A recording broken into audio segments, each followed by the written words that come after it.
Ayan, isang magandang araw muli sa atin mga kababayan, mga kasulid, no? Sa araw na ito, mayroon na naman tayong pag-uusapan about nga dito sa ating nakikita ngayon sa isang sitwasyon. Patungkol pa rin dito sa nagiging series na ng mga palitan ng balitaktakan dito sa social media. At isa nga sa ating masugid na source dito ay itong si Attorney Toto Kausing, no? Ayon nga dito sa ating title, no? Ay mukhang kabado. Mapapansin nyo, no? Dito talaga sila kabado at mukhang takot sila kay DJ Bantag. At dito, hihimayin natin kung bakit sila takot. Pero bago yan, no? Ay sa mga ngayon pa lang nakabisita sa ating channel, nakikiusap po ako na inanyayahan ko kayo na mag-subscribe. Pakipindot nyo po ang notification bell all para lagi kayong updated sa aking mga upload. At paki-like na rin kung yung mamarapatin, paki-share nyo na rin po sa mga Facebook account kung saan man mga social media. Ayan po. Maraming salamat po sa inyong pagsuporta. Magsimula na po tayo. Ito mga kababayan, ito yung video niya, no, na ating nakita na naman. Ito ay I think kaninang madaling araw niya ginawa to. Panoorin na natin. Ang ating pong tatalakayin ay magtatanong naman ako, magsasabit ba o magbibigay ba ng kontrasalaysay si DG still suspended Director General Gerald Kitalig Bantag ngayong January 24 alas 2 doon sa Department of Justice? Ayan. So ang tatalakayin daw niya ngayon ay magtatanong lang daw siya kung hahain ba tawag nun, ngayong January 24, no? Si DG Bantag. Iniisip ko lang, no, mga kababayan. Ako, ewan ko kung agree kayo. Napapansin ko lang, no, bakit parang inuunahan niya, no?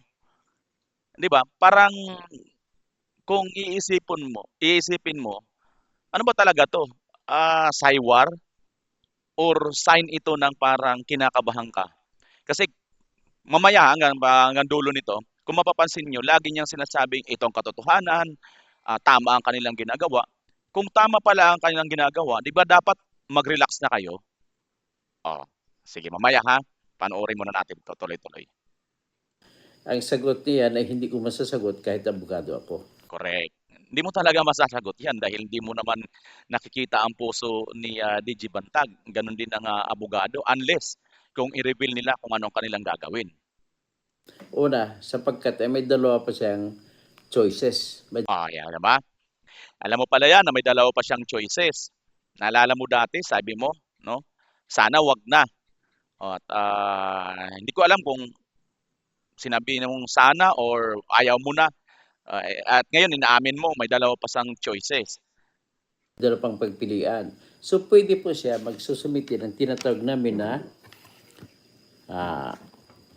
motion for reconsideration. Ayan. So, sabi niya mismo, pwede po siya magsumiti ng motion for reconsideration.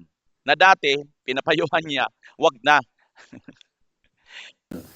So kung mag-motion for reconsideration siya, ang tinatalakay niya yon, hindi niya gusto yung decision ng panel of prosecutors sa tinatawag na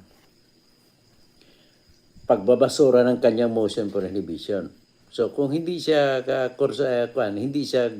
hindi siya ayon doon, may karapatan din siya magsampa ng motion for reconsideration. Kita mo? Kayo na rin nagsabi, attorney, ha?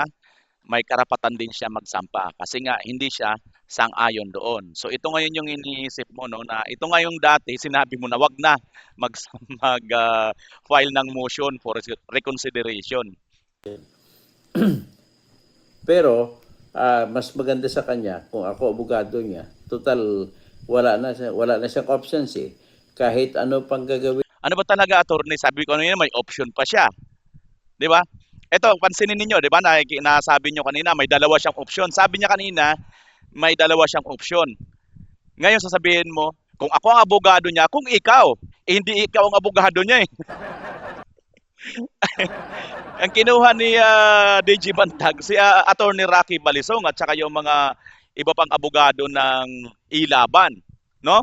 So sorry ka. Kasi kung ikaw, hindi ka kukunin.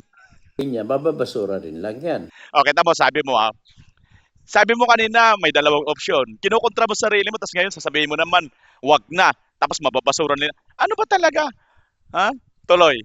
Unang-una, wala kung nakita kahit sinong abogado tanungin mo na hindi niya abogado, ay Natural. Pag hindi niya abogado, mo pwedeng sabihin ganon. Pero syempre, katulad din sa iyo, abogado ka ng kabila, pagtatanggol mo lahat ng available na legalities na provided by law dahil abogado ka, ipagtatanggol mo yung kliyente mo. magsasabi na wala na siyang opsyon.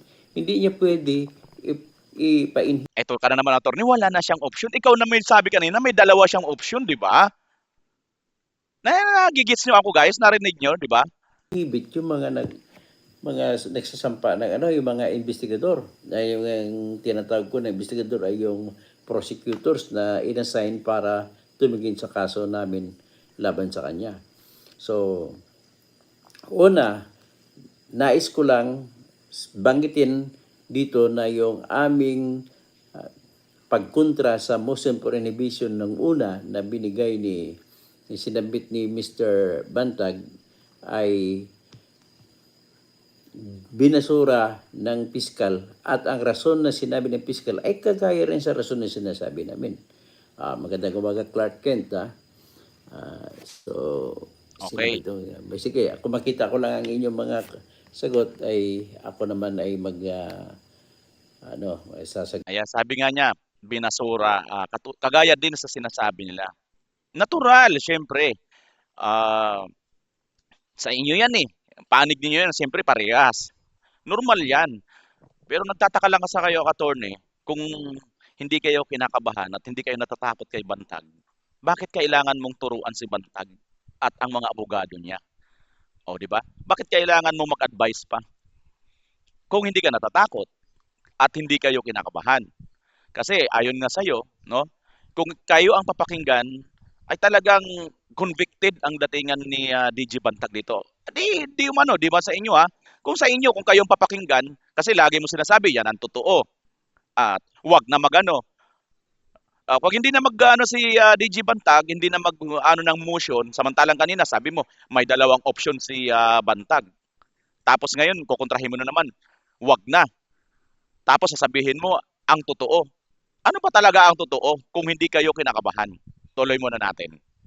ito siguro buksan ko yung aking MacBook at para makita ko kung sino-sino ang nagbabati sa akin sa Facebook. At para makita ko kung sino-sino ang ayan, narinig ninyo. So anyway, so kung dalawang choices niya, magsumiti siya ng Ayan ha, narinig nyo.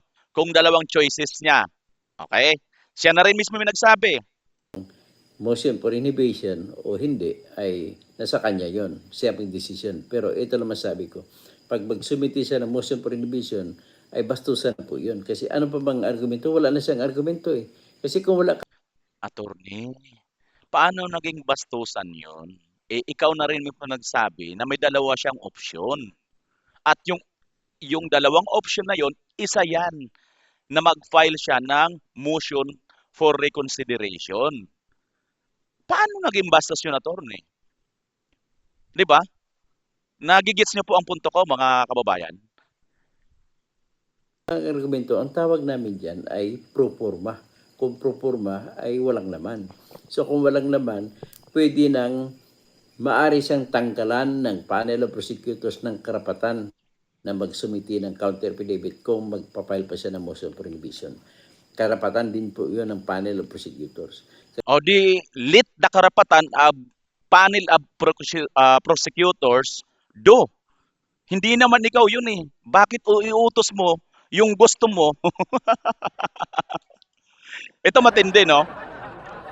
Ito talaga yung, kayo guys, kung hindi sila takot kay DG Bantag at hindi sila kinakabahan, no? Bakit nila uutusan si DG Bantag at ang kanyang mga abogado na gawin yung kanilang gusto? Na alam naman nila na pag Sinunod sila ni DG Bantag sa kanilang gusto. Natural! Mananalo sila at matatalo yung kabila. Di ba? Nako naman, attorney. Kasi binigyan na siya napakahabang panahon para magsumiti ng kanyang counter affidavit. Pero kung ang gagawin niya, Natural lang yon, attorney. Kasi nga, mayroon nga silang pinail na motion, no? To inhibit. ay magsumiti pa rin siya motion for revision, ay ang gagawin po namin ay magmo-motion kami sa panel of prosecutors na desisyonan na ang investigasyon. Kasi ang kanyang mga rason sa kanyang motion for revision ay wala ring laman. So pero Oh, wala ring laman. Ikaw ba ang panel of prosecutors para magsabing walang laman? Kayo ba yan? Kung kayo na rin yan, attorney, kayo na ang abogado, kayo na rin ang prosecutors, kayo na rin ang judge, siguro po pwede. Pero hindi naman ako abogado, I think hindi naman siguro po pwede yan. Na isa yung ikaw ang judge, ikaw yung abogado, ikaw yung prosecutors. sasabihin ko muna, ano ba talaga ang maaring rason na gagamitin niya para sabihin niya mayroon pa siyang rason para magpa-inhibit. Okay, ito na naman.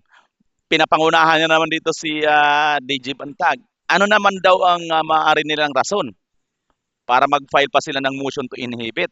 So maaari niya gamitin po na naman ang tinatawag na bagong suspension sa kanya ni Boying Rimulya o Secretary Rimulya na panibagong 90 days. Ang kasalanan niya doon ay yung tinatawag na pagpayag niya sa SMNI na interview. Uy, alam mo ba kung yan ang gagamitin nila? Sinabi ba sa iyo ni attorney? Sinabi ba sa inyo nila DG Bantag at mga abogado ni Bantag? Hindi naman siguro, so hindi mo alam. So ano ang ibig sabihin? Gusto mo hula-hulaan at gusto mo, ang hula mo, yun na yung totoo, gano'n? Si General Palpalan. So, ayon sa bagong kaso niya na pinapasagot siya, ay lilabag niya yung mga panuntunan kung paano ka magbibigay, kung talaga bang dapat ka magbigay ng permiso pag-interview o hindi. So, hindi niya daw sinunod yun. So, at dahil doon, at dahil sa kagustuhan at karapatan din o kapangyarihan din ng boss niya na si Secretary Remulla na tanggalin siya sa sitwasyon para hindi niya ma-impluwensyahan o tatakutin yung mga tao para babuyin ang ebidensya. Kasi ano bang mga ebidensya rito ni Mr. Boying Remulla na si Bantag ay pumayag na may paglabag sa panuntunan na mag-interview si SMNI kay General Parpalan. So, maaring testigo. So, ang testigo, tatakutin naman ni Bantag kasi talagang ugali niya magbugbog di ba? Okay, tamo. Oh. Talagang ugali niya magbugbog. Pero ang totoo, no, wala pa namang kaso at wala pa namang napapatunayan na kaso. Kung may kaso na, okay, may kaso na, pero kaso pa lang kung sakasakali, no? Kung may halimbawa, may kaso na. At kung wala pang kaso, kung may kaso na, wala pang kaso, hindi pa naman din napapatunayan na ginagawa ni DG Bantag yung sinasabi mo na talagang ang pagkakasabi nyo, attorney, ay ginagawa ni Bantag. So, kung gano'n, dapat lang naman natanggalin, no? Isuspendin siya. Ngayon, narinig Kung ganon, kaso kung hindi ganon, attorney, di ba? kong interview ang vlog nung kanilang kakampi na si Bisdak Pilipinas daw siya. Kinukot niya isang abogado ni Bantag na nagrereklamo na sinasabi niya ay abuse of authority na daw ang ginawa ni Boying Rimulya. Yan. Yan na natin na, no? Mga kababayan, ganito. Isa lang po ang napapansin dito ng taong bayan at ang mga nakamasid dito. Ito, para sa akin, no, kitang-kita talaga na kinakabahan sila, kabado sila, at may takot talaga sila. At nakikita dito, lumulutang talaga, matatalino, ang legal team ni DG Bantag. Kasi hindi sila basta-basta kumikibo. Pero pagka sila ang sumagot, talagang mayroong laman. Hindi kamukha nito ni attorney, no? Hindi ko naman sinasabing walang laman, may laman naman siguro. Kaso nga lang, medyo kung yung papansinin, bakit mo kailangan turuan ng dapat gawin yung kalaban mo? After all, sinasabi nyo naman na kayo ang tama, kayo ang katotohanan, at nasa posisyon kayo lahat, at mayroon kayong ebidensya. Kung hindi kayo kinakabahan at hindi kayo takot na matalo dito sa kaso, di ba dapat mag-chill-chill lang kayo ngayon? Two joints, relax-relax lang. Kasi alam mo naman natin, di ba? Malakas tayo ngayon. Kumbaga, malakas ang ating kaso laban kay Bantag. Malakas ang ebidensya, no? Di hayaan natin sila. Let their abogado or mga abogado ni DG Bantag na gumawa ng sarili nilang mga pagdepensa. After all, available at pinapayagan naman ito ng ating batas. Hindi yung parang ikaw na yung abogado ng kalaban, ikaw pa yung gusto mag-abogado ng kalaban mo. Abay, maganda kung ganon, no? Ang kalaban at saka yung inaakusahan, ang nag-aakusa at ang inaakusahan, iisa ang abogado, iisa ang magpo-prosecute, iisa rin maghuhukom. Abay, sana all. Kasi tinan mo, attorney, kanina, nagkakaroon talaga ng salungatan eh. Ewan ko kung napansin ninyo, mga kababayan, mga kasulid. Kung napansin ninyo ang napansin natin. Isa po ang ating napansin talaga rito kay Attorney Toto. Although, katotohanan sinasabi niya, ang problema, siya rin ang sumasalungat sa katotohanan sinasabi niya. At mukhang kinakabahan sila rito. Ano po ang inyong masasabi rito ngayon, mga kababayan, mga kasulid, sa ating ginawang pagreaksyon? Kung nabitin kayo, pwede nyo pong i-comment dyan sa baba at babasahin po natin yon. Okay? Tingnan po at para alam po natin kung ano ba ang inyong napansin dito. Pero para sa akin, mukhang malaki ang kaba nila. Despite na, kumbaga, nasa kanila na nga, naka first point na nga sila. Nagkaroon na nga ng binasura na nga nila yung unang motion to inhibit na pinail ni DG Bantag. So, naka first step na sila. Di ba? So, kung ganon, nasa kanila na lahat ang advantage kung titingnan natin. Pero, despite na advantage na sila ng unang malas, bakit pa ni attorney kailangan turuan yung kalibila? Lalo na si DG Bantag at ang kanyang mga abogado. Okay? So, yan nga po mga kababayan. Comment na, wag po kayo mahiya, no? Like na rin po, paki-like mo ating video at paki-share nyo na rin ang video na to. Maraming salamat po sa inyo lahat, mga kababayan, mga kasulid. Wag po sana ninyong kalimutan mag-subscribe sa mga ngayon pa lang nakabisita sa ating channel. Ito po muli si VMR Channel. Maraming salamat po sa inyo, mga kababayan kong OFW sa ibang bansa at dito sa Pilipinas. God first po tayo always.